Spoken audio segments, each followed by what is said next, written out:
प्रश्नोत्तर के 27वें भाग को प्रारंभ करते हैं। एक साधक ने महर्षि रमण से पूछा कि महर्षि, जब शरीर मर जाता है तो इस मिथ्या अहंकार का क्या होता है? तब महर्षि ने कहा, अहम वृत्ति ही अहंकार है। सूक्ष्म रूप से यह संकल्प रहता है, किंतु स्थूल रूप से यह मन, इंद्रिय तथा देह को भी सम्मिलित कर लेता है। गहन निद्रा में यह सब अहंकार के साथ ही लुप्त हो जाते हैं। यद्यपि आत्मा वहाँ भी रहता है, मृत्यु में भी ऐसा ही होगा। वहाँ मन, इंद्रियां, देह अहंकार के साथ लुप्त हो जाएंगी। अहंकार का आत्मा से स्वतंत्र अस्तित्व नहीं है कि वह स्वयं ही अपनी सृष्टि कर ले अथवा नष्ट हो जाए। यह तो आत्मा के एक यंत्र के रूप में क्रियाशील रहता है तथा कभी कभी निष्क्रिय हो जाता है। आशय यह है कि यह उदय तथा लुप्त होता रहता है। इसे ही जन्म तथा मृत्यु माना जा सकता है। सापेक्ष ज्ञान का संबंध मन से है, आत्मा से नहीं। इसलिए यह बात भ्रम पैदा करने वाली है एवं स्थायी नहीं है। एक वैज्ञानिक का उदाहरण लो। वैज्ञानिक पृथ्वी के गोल होने के सिद्धांत का प्रतिपादन करके उसे अकाट्य सिद्ध करने का प्रयास करता है। जब वह सो जाता है तो सारा विचार नष्ट हो जाता है, उसका मन शून्य हो जाता है। जब वह सुषुप्ति में है तब पृथ्वी गोल हो अथवा चपटी, उसका क्या महत्व रह जाता है? उसे कोई फर्क नहीं पड़ता। वह कुछ भी सिद्ध नहीं करना चाहता अपनी गहरी नींद में। इससे तुम देखोगे कि इस प्रकार का समस्त सापेक्ष ज्ञान वृथा है। मनुष्य को इस सापेक्ष ज्ञान के परे जाकर आत्मा में ठहरना चाहिए। इस प्रकार का अनुभव ही वास्तविक ज्ञान है, न कि मन द्वारा प्राप्त किया हुआ ज्ञान। महर्षि, आपसे एक बात और पूछूं। आप बाहर जाकर सामान्य जनता को सत्य का उपदेश क्यों नहीं करते हो? तुम्हें कैसे मालूम कि मैं उपदेश नहीं कर रहा हूं? उपदेश का अर्थ क्या है? मंच पर जाकर जनता को प्रभावशाली भाषण देना? उपदेश ज्ञान का संचार मात्र है। यह मौन से भी संभव है। 1 घंटा उग्र भाषण सुनने के बाद भी यदि व्यक्ति उससे बिना प्रभावित हुए चला जाए और उसे जीवन में परिवर्तन करने की कोई प्रेरणा न मिले तो तुम क्या कहोगे? उसकी तुलना में ऐसे व्यक्ति से करो जो एक पवित्र आत्मा की सन्निधि में बैठकर कुछ समय बाद जाता है, पर उसका जीवन के प्रति जो दृष्टिकोण है वह पूर्णतया बदल जाता है। क्या उत्तम है, जोर से प्रभावहीन प्रचार करना अथवा मौन बैठकर अपनी अंतःप्रज्ञ शक्ति से दूसरों को प्रभावित करना? ये बताओ, वाणी का उदय किस प्रकार होता है? पहले अव्यक्त ज्ञान होता है, इससे अहंकार उदय होता है, जिससे संकल्प तथा शब्द साथ ही साथ उत्पन्न होते हैं। इस प्रकार शब्द मूल स्रोत के प्रपौत्र हुए। यदि शब्द परिणाम कर सकते हैं तो मौन के माध्यम से उपदेश कितना अधिक शक्तिशाली होगा, स्वयं ही निर्णय कर लो। महर्षि, हम नींद में जितनी देर तक रहना चाहें उतनी देर तक क्यों नहीं रह सकते, तथा जागृति के समान नींद में भी अपनी इच्छा से क्यों नहीं रह पाते? इस अवस्था में भी सुषुप्ति बनी रहती है। हम सदैव ही सुषुप्ति में हैं। इस अवस्था में भी जागृत रहकर उसे प्राप्त करना आवश्यक है। बस हमें पता नहीं है कि हम अब भी सुषुप्ति में हैं। आत्मा नितांत सुषुप्ति में है। वास्तव में उसमें जाना अथवा आना ऐसा कुछ नहीं है। उसकी जागरूकता ही समाधि है। एक अज्ञानी व्यक्ति बहुत समय तक सुषुप्ति में नहीं रह सकता, क्योंकि प्रकृति उसे उससे बाहर आने को मजबूर करती है। उसके अहंकार का नाश न होने से वह पुनः उदय होगा, किंतु ज्ञानी पुरुष अहंकार को उसके मूल में ही नष्ट करने का प्रयास करता है। ज्ञानी का अहंकार भी प्रारब्धवश बारंबार उदय होता है। आशय यह है कि ज्ञानी तथा अज्ञानी दोनों का अहंकार अंकुरित होता रहता है, किंतु अंतर यह है कि अज्ञानी का अहंकार उदय होने पर अपने मूल से पूर्णतया अनभिज्ञ रहता है, अथवा उसे स्वप्न तथा जागृति में अपनी सुषुप्ति का पता नहीं रहता है, जबकि ज्ञानी अहंकार के उदय होने पर उसके साथ अनुभवातीत अनुभूति का आनंद लेता है तथा सदैव ही अपने लक्ष्य को इसके स्रोत में दृढ़ रखता है। यह अहंकार हानिकर नहीं है, यह जली हुई रस्सी के समान है। इस रूप में यह निष्फल रहता है।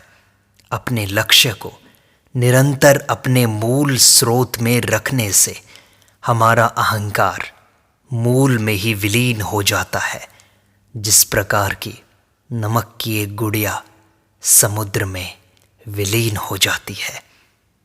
महर्षि ऐसा सुनते हैं, श्री रामकृष्ण के अनुसार निर्विकल्प समाधि 21 दिन से अधिक समय तक नहीं रह सकती। यदि अधिक समय तक रहा जाए तो व्यक्ति की मृत्यु हो जाती है। क्या ऐसा है? जब प्रारब्ध का क्षय होता है, अहंकार पूर्णतया विलीन हो जाता है, फिर उसका लेश मात्र भी शेष नहीं रहता।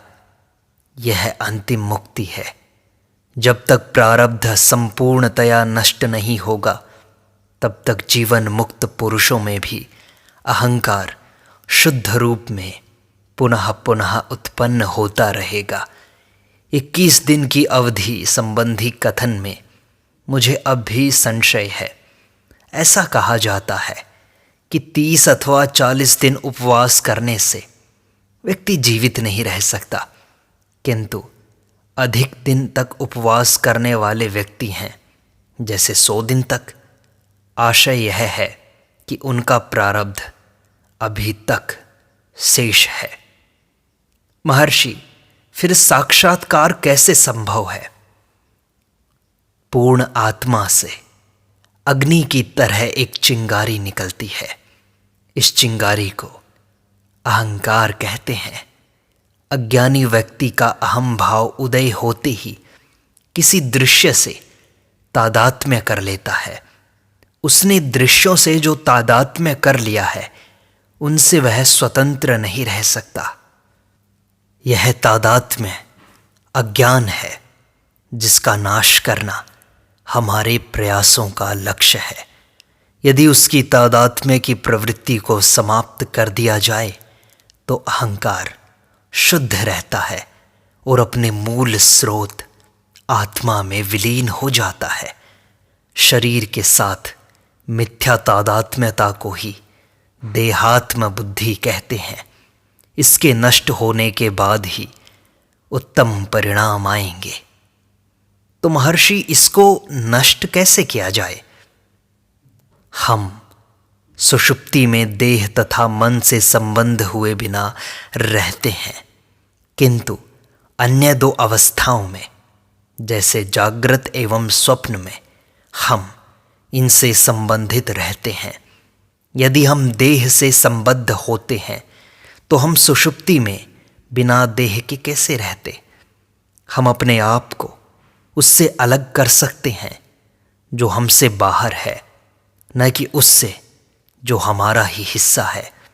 इस प्रकार अहंकार शरीर से अभिन्न नहीं है, जागृत अवस्था में इसकी अनुभूति करना नितांत आवश्यक है। जागृत, स्वप्न एवं सुषुप्ति, इनका अध्ययन केवल इस दृष्टिकोण को प्राप्त करने के लिए करना चाहिए। शुद्ध अहम का अनुभव दो अवस्थाओं अथवा दो संकल्पों की संधि में होता है। अहम उस कीड़े के समान है जो पकड़ी हुई वस्तु को तभी छोड़ता है जब वह दूसरी के संपर्क में नहीं आ जाता। इसका वास्तविक स्वरूप तभी जाना जा सकता है जब इसका दृश्य पदार्थों एवं संकल्पों से संपर्क नहीं रहता है।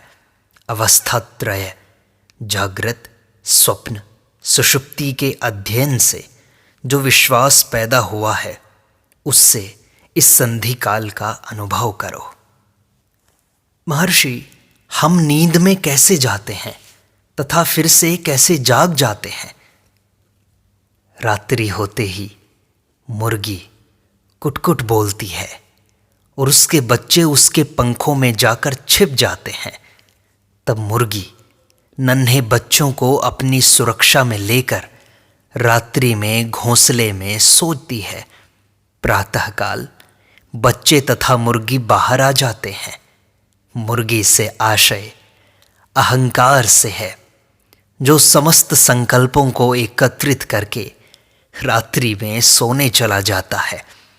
सूर्योदय के साथ ही रश्मियाँ उदय होती हैं, जो सूर्यास्त के समय फिर संग्रहित कर ली जाती हैं। इसी प्रकार जब अहंकार अपने को प्रदर्शित करता है तो अपने सारे साज सामान के साथ ऐसा करता है, और जब वह लुप्त होता है तो इन सब के साथ लुप्त हो जाता है। महर्षि, सुषुप्ति कैसी प्रतीत होती है? मेघयुक्त अंधेरी रात्रि में किसी भी वस्तु की ठीक प्रतीति नहीं हो सकती। वहाँ केवल घना अंधकार होता है। यद्यपि देखने वाला व्यक्ति अपने नेत्रों को खूब खुले रखता है, इसी प्रकार सुषुप्ति में दृष्टा केवल अज्ञान का साक्षी है। महर्षि, मैं किस प्रकार ध्यान करूं?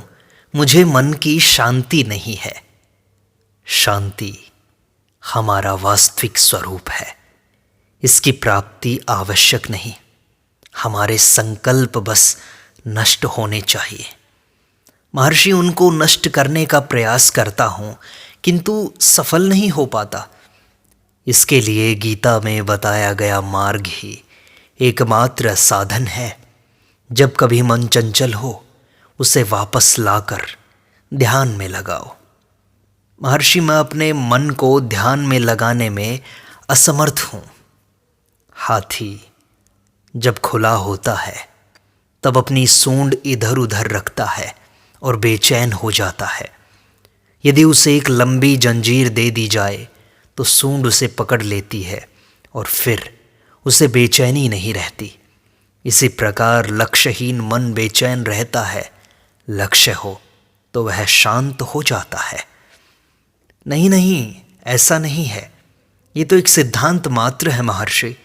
मैंने बहुत सी पुस्तकें पढ़ी हैं परंतु कोई लाभ नहीं। मन को एकाग्र कर पाना मेरे लिए प्रायः असंभव है।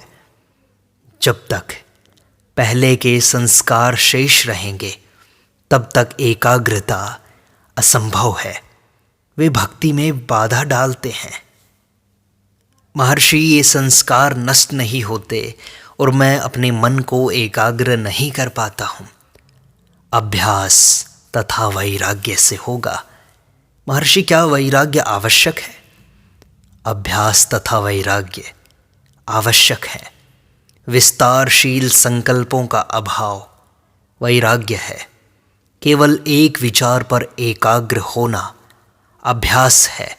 एक ध्यान का विधेयात्मक पहलू है तथा दूसरा निषेधात्मक। महर्षि, मैं स्वयं ऐसा करने में असमर्थ हूँ। मैं एक शक्ति की खोज में हूँ जो मेरी सहायता करे। हाँ, जिसे अनुग्रह कहते हैं। मन की दुर्बलता के कारण हम व्यक्तिगत रूप से असमर्थ रहते हैं। अनुग्रह आवश्यक है। साधु सेवा केवल इसीलिए होती है, किंतु नवीन कुछ भी प्राप्त नहीं करना है। जिस प्रकार एक दुर्बल व्यक्ति एक सबल व्यक्ति के नियंत्रण में आ जाता है, उसी प्रकार दुर्बल व्यक्ति का मन सशक्त मन के साधुओं के सानिध्य में सहज ही नियंत्रण में आ जाता है। जो है वह अनुग्रह ही है, अन्य कुछ भी नहीं है। महर्षि, ऐसी सच्चाई सुनने के बाद भी व्यक्ति को संतोष क्यों नहीं होता? संस्कारों के नष्ट न होने के कारण। जब तक संस्कार निर्मूल न हो जाएं, तब तक संदेह तथा भ्रम सदैव बने रहेंगे। समस्त प्रयासों का उद्देश्य संदेह तथा भ्रम का उन्मूलन करना है। ऐसा करने के लिए इनकी जड़ें काटनी होंगी। संस्कार ही इनकी जड़ें हैं। गुरु द्वारा निर्धारित साधना से संस्कार निष्फल हो जाते हैं। गुरु यह अभ्यास करना साधक पर छोड़ देता है, जिससे वह स्वयं यह जान ले कि अविद्या अथवा अज्ञान है ही नहीं। इस सत्य की चर्चा की अवस्था को श्रवण कहते हैं। केवल यही दृढ़ नहीं होता है, इसको दृढ़ करने के लिए मनन तथा निधिध्यासन का अभ्यास आवश्यक है। ये दोनों साधन वासनाओं के बीजों को भूनकर उन्हें निष्फल कर देते हैं। कुछ असाधारण व्यक्ति सत्य के केवल एक बार के श्रवण मात्र से दृढ़ ज्ञान प्राप्त कर लेते हैं, क्योंकि वे उच्च कोटि के साधक हैं, कृतोपासक हैं। जबकि साधारण साधकों को दृढ़ ज्ञान प्राप्त करने के लिए अधिक समय की आवश्यकता है। लोग पूछते हैं, अविद्या का उदय हुआ ही कैसे? उनको मेरा उत्तर होगा, अविद्या कभी उदय नहीं हुई। इसकी वास्तविक सत्ता है ही नहीं। जिसका अस्तित्व है वह केवल विद्या है।